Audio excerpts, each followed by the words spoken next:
As we continue through our study of the book of Luke, remember he is trying to teach folks, particularly trying to help a man by the name of Theophilus know the certainty about the things concerning the life of Jesus here upon this earth.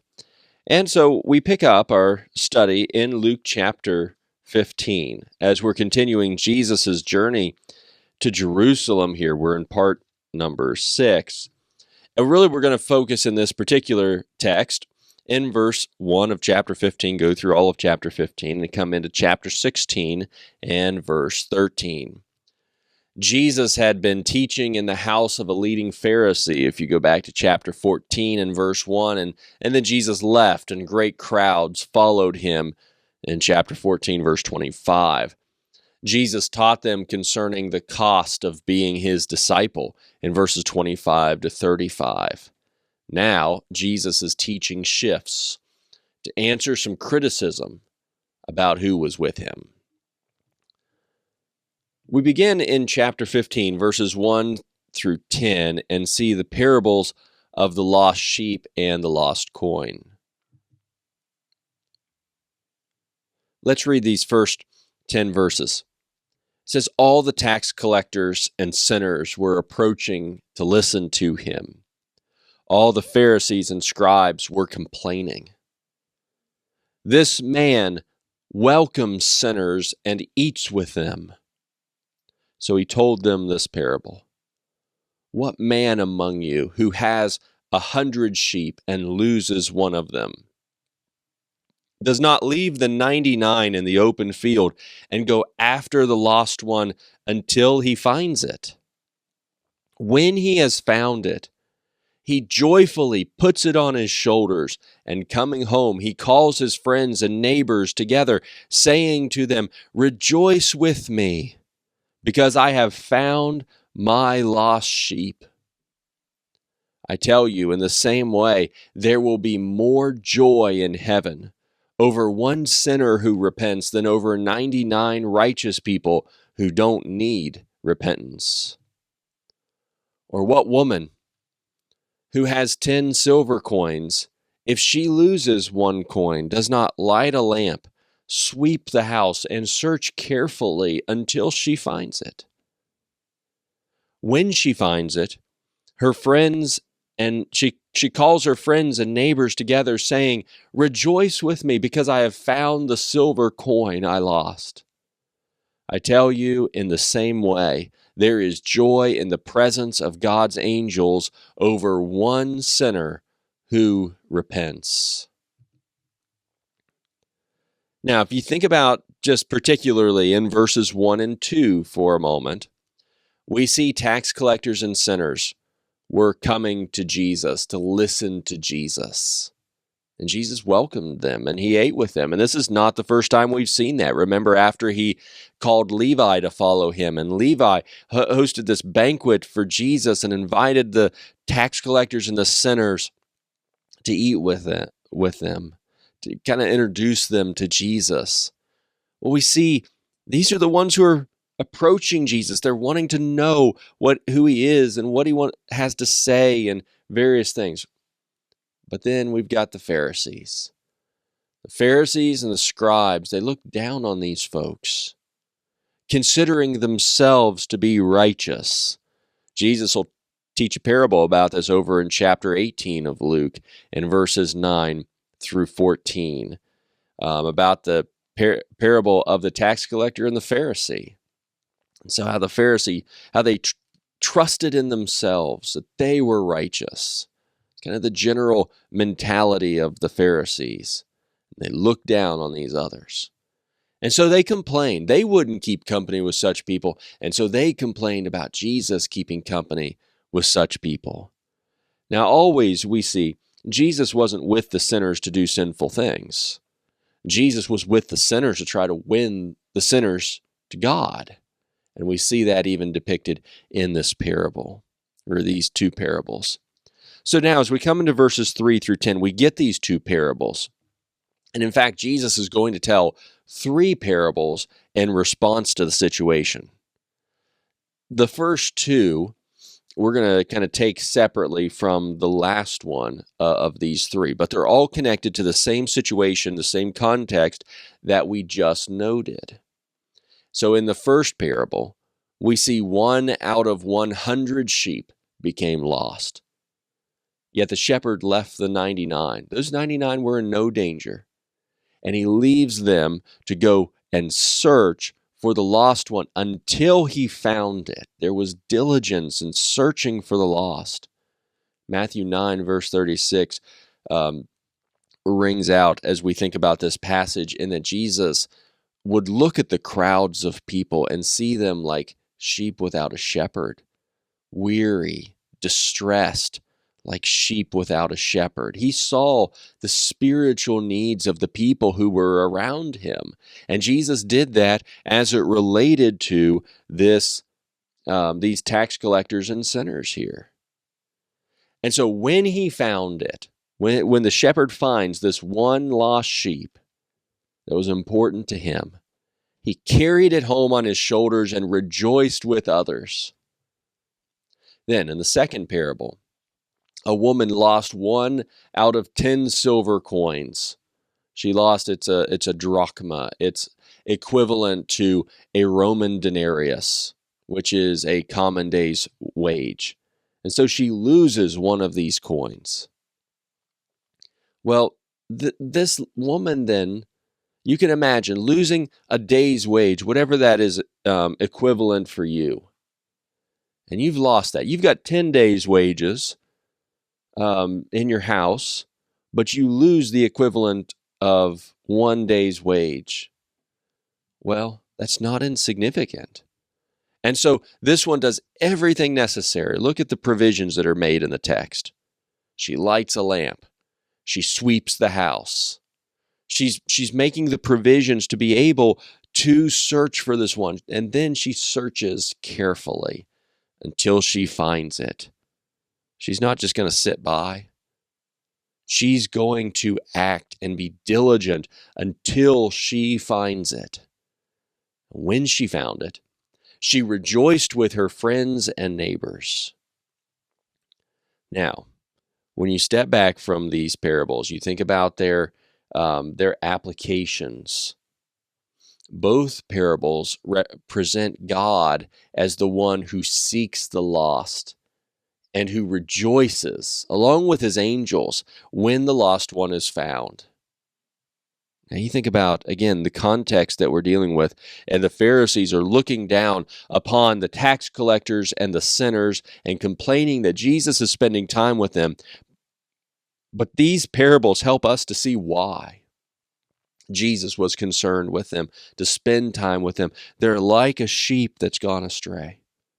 And he cares enough about them to go and find them, or like this lost coin, and cares enough to do what is necessary to find that coin. So hopefully it was helping, should have helped, should have challenged the Pharisees about how they view such people, certainly showing us how God views such people. But now let's go on and think about the parable of the lost son. It's told in verses 11 through 32. So the rest of the chapter here in Luke chapter 15 is this parable, and it is more in depth than the other two. Let's go ahead and take some time just to read through it. He, that is Jesus, also said, "A man had 2 sons. The younger of them said to his father, 'Father, give me the share of the estate I have coming to me.' So he distributed the assets to them. Not many days later, the younger son gathered together all he had and traveled to a distant country, where he squandered his estate in foolish living. After he had spent everything, a severe famine struck that country, and he had nothing. Then he went to work for one of the citizens of that country, who sent him into his fields to feed pigs. He longed to eat his fill from the pods that the pigs were eating, but no one would give him anything. When he came to his senses, he said, "How many of my father's hired workers have more than enough food? And here I am dying of hunger. I'll get up, go to my father, and say to him, 'Father, I have sinned against heaven and in your sight. I'm no longer worthy to be called your son. Make me like one of your hired workers.' So he got up and went to his father. But while the son was still a long way off, his father saw him and was filled with compassion. He ran, threw his arms around his neck, and kissed him. The son said to him, 'Father, I have sinned against heaven and in your sight. I'm no longer worthy to be called your son.' But the father told his servants, 'Quick, bring out the best robe and put it on him. Put a ring on his finger and sandals on his feet. Then bring the fattened calf and slaughter it. And let's celebrate with a feast, because this son of mine was dead and is alive again. He was lost and is found.' So they began to celebrate. Now his older son was in the field. As he came near the house, he heard music and dancing. So he summoned one of the servants, questioning what these things meant. 'Your brother is here,' he told him, 'and your father has slaughtered the fattened calf, because he has him back safe and sound.' Then he became angry and didn't want to go in. So his father came out and pleaded with him. But he replied to his father, 'Look, I have been slaving many years for you, and I have never disobeyed your orders. Yet you never gave me a goat so that I could celebrate with my friends. But when this son of yours came, who has devoured your assets with prostitutes, you slaughtered the fattened calf for him.' 'Son,' he said to him, You are always with me, and everything I have is yours. But we had to celebrate and rejoice, because this brother of yours was dead and is alive again. He was lost and is found.'" Now, as we walk through this parable, let's look at it in two sections. Let's look first in verses 11 through 24. So we've got this third parable, and this third parable still relates to the complaint about Jesus welcoming and eating with sinners. Okay, he's told these kind of shorter two parables to demonstrate God's concern for the lost, but now this third parable is developed more than the first two, which demonstrates, again, Jesus' concern for the lost. But here, this parable is much more developed as far as a lot of things going on. And again, we're going to look at it in two pieces, because I think he kind of continues with the same theme, and then he comes to another attitude that needs to be addressed. So first, directly to the concern, the criticism that this man's welcoming sinners and eating with them, we see this man having two sons, and the younger of two sons demanded his share of the inheritance that he was set to receive. He demanded it early so he could go away and live without his father's oversight and control. He's getting out of his father's house. And after receiving his inheritance, which at least in under Jewish law would have been 1/3 of the total inheritance, Deuteronomy 21, verse 17. But regardless, he goes and he travels to a distant country, gets away from his dad, gets away from the household, and he wastes the inheritance in foolish living. Foolish, reckless, wasteful, prodigal living. It's all about him. He's going, we might say, he's just living it up, having a good time, focused on himself, Now, his older brother thought that that included prostitutes in verse 30. We're not told whether it did or not, but he goes and wastes it with just riotous living. But he reaches a point where he had spent everything and he had nothing. It reaches a point the bank account's drained, we might say. Everything's gone. And then a famine hit. And he found himself in such great destitution that he tried to go to work for a pig farmer. Now, you might note that pigs were unclean to Jews. I think this is helping us to see the great lows that this man fell to, that he's now working to feed pigs. Leviticus chapter 11, verse 7. They're unclean animals to the Jews, and he gets to a point he would have gladly eaten what he's trying to feed to the pigs. But he wasn't given enough food to satisfy. So here's this kind of bottom point, we might say. And it's at this point that he came to his senses. He recognized that even his father's hired workers were in a better situation than him. And he determined to go to his father, repenting of his sin against heaven and his father, asking to be made like one of the hired workers. He knew that even the workers have enough. But here I am dying of hunger, he says. And then after preparing himself to go back, he went to his father. He did what he had determined to do.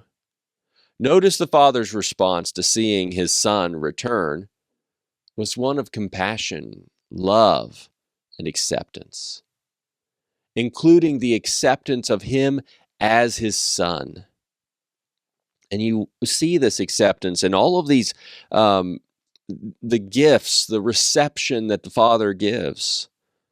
Throws his arms around his neck, kisses him, brings out the best, right? The best robe, puts a ring on his finger, sandals on his feet. The fattened calf is slaughtered. There's a celebration that happens. Clearly, the father is compassionate toward his son, loves his son, accepts his son as he comes back, and the son did what he had determined to do, confessing his sin. He celebrated the return of his son with a feast because his son, who was as if he had been dead and as if he had been lost, was now alive and was now found. And all the people celebrated with him because he's back. Now, similar to the previous parables, this parable demonstrates the destitution of sin and the sorrow one should experience over it. And so this parable expounds upon that, though you can see some of those elements in the other parables as well, but this one really expounds upon it to see the destitution of where living in our sin takes us.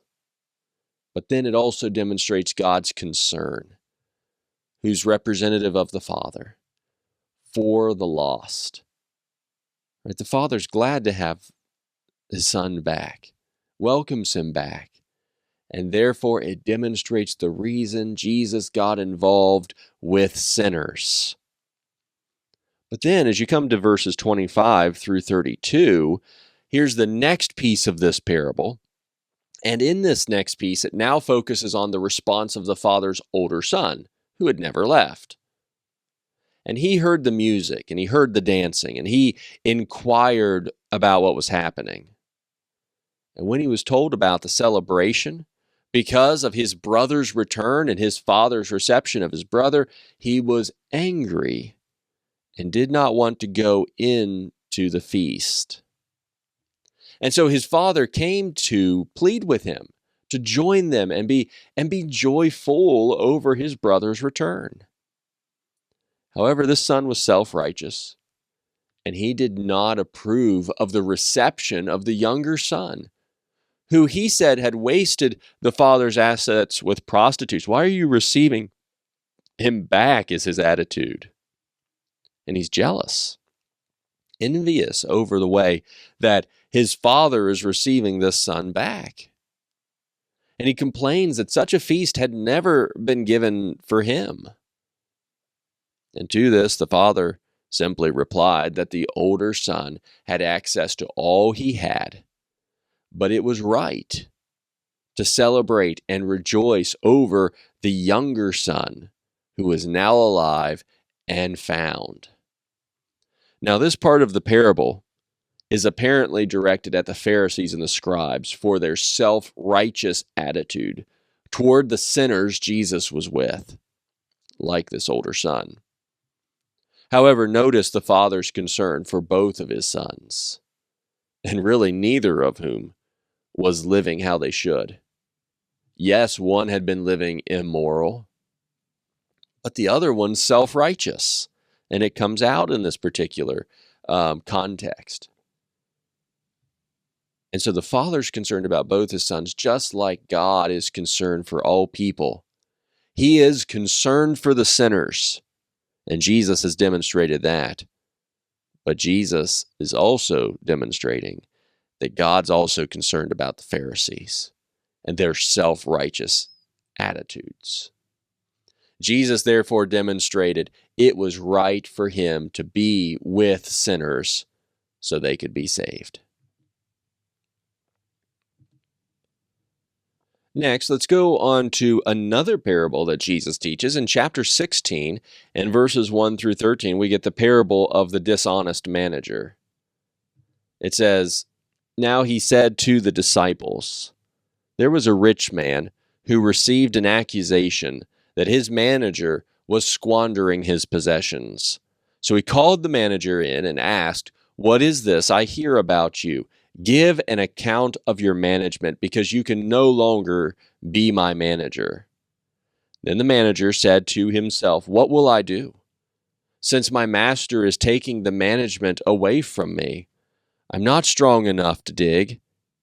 I'm ashamed to beg.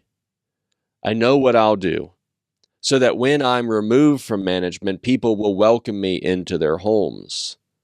So he summoned each one of his master's debtors. "How much do you owe my master?" he asked the first one. 100 measures of olive oil, he said. "Take your invoice," he told him. "Sit down quickly and write 50. Next, he asked another, "How much do you owe?" 100 measures of wheat, he said. "Take your invoice," he told him, "and write 80. The master praised the unrighteous manager because he had acted shrewdly. For the children of this age are more shrewd than the children of light in dealing with their own people.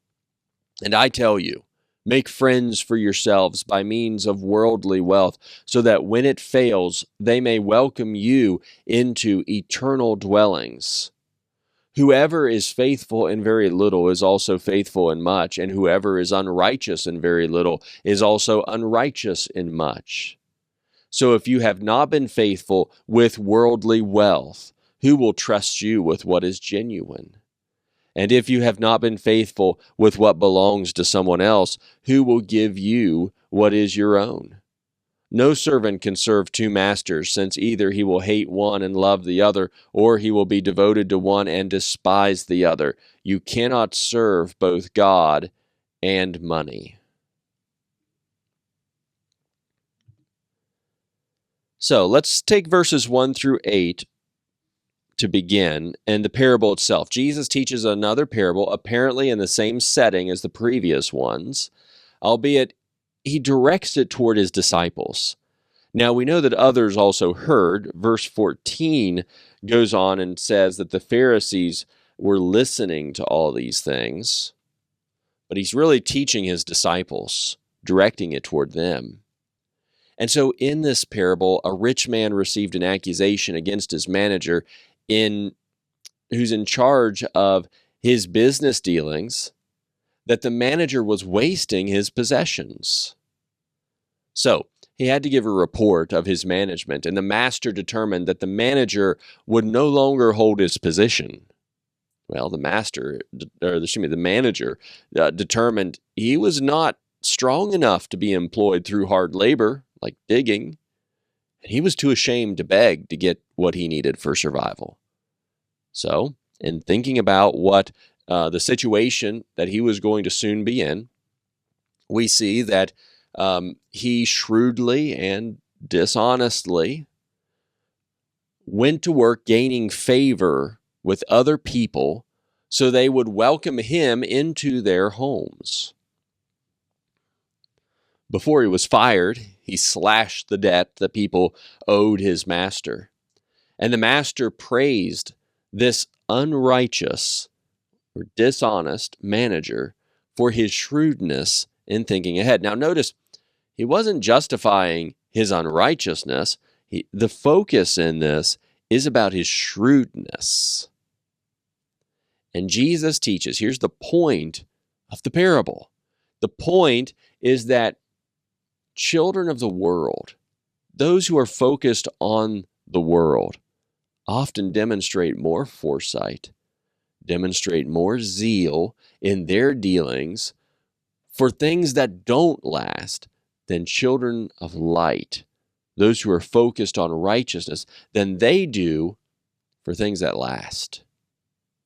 So here's a dishonest manager only thinking about physical things and his shrewdness in thinking ahead. But sometimes people in the world who act in that way demonstrate more of that foresight and zeal and shrewdness than God's children do.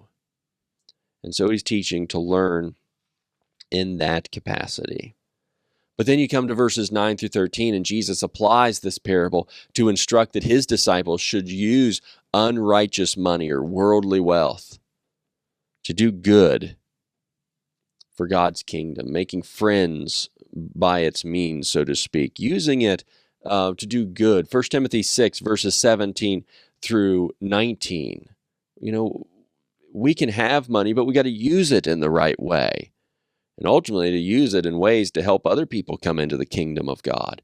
And then when the money fails, and it will fail, Matthew 6, verses 19 to 21, there will be an eternal dwelling waiting in heaven. The one in the parable had been focused on where's he going to eat and sleep. Well, those who are God's children, if you exercise the right foresight and manage things in the right way, then there'll be eternal dwellings waiting for you. Whether you have been blessed with a little or whether you've been only given or whether you have been given a lot of physical wealth, you must be faithful. You must be trustworthy, dependable before God, and using it in a way that pleases him if you want to receive his blessings.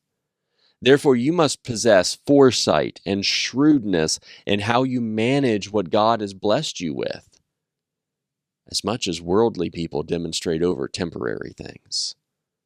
Ultimately, you must determine whether you are truly devoted to God as your master or not.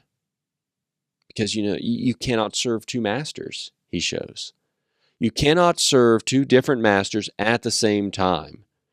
You just can't do it. Because one's going to require something of you, but then the other's going to require something. You can't divide yourself up in that way. You can't run two different places at the same time. You cannot be devoted to God and then devoted to another master at the same time, and that includes the master of money. And that's particularly the lesson and application here. You might also note Jesus teaches the same thing in the Sermon on the Mount in Matthew 6 and in verse 24. As we close this lesson, we've seen four parables that Jesus has taught. Jesus has confronted the Pharisees for the way they had criticized him in welcoming and eating with sinners. He demonstrated God's love for people and his desire for all to be saved, especially in those parables in Luke chapter 15. Furthermore, he has demonstrated that people ought to be shrewd and not trust in worldly possessions.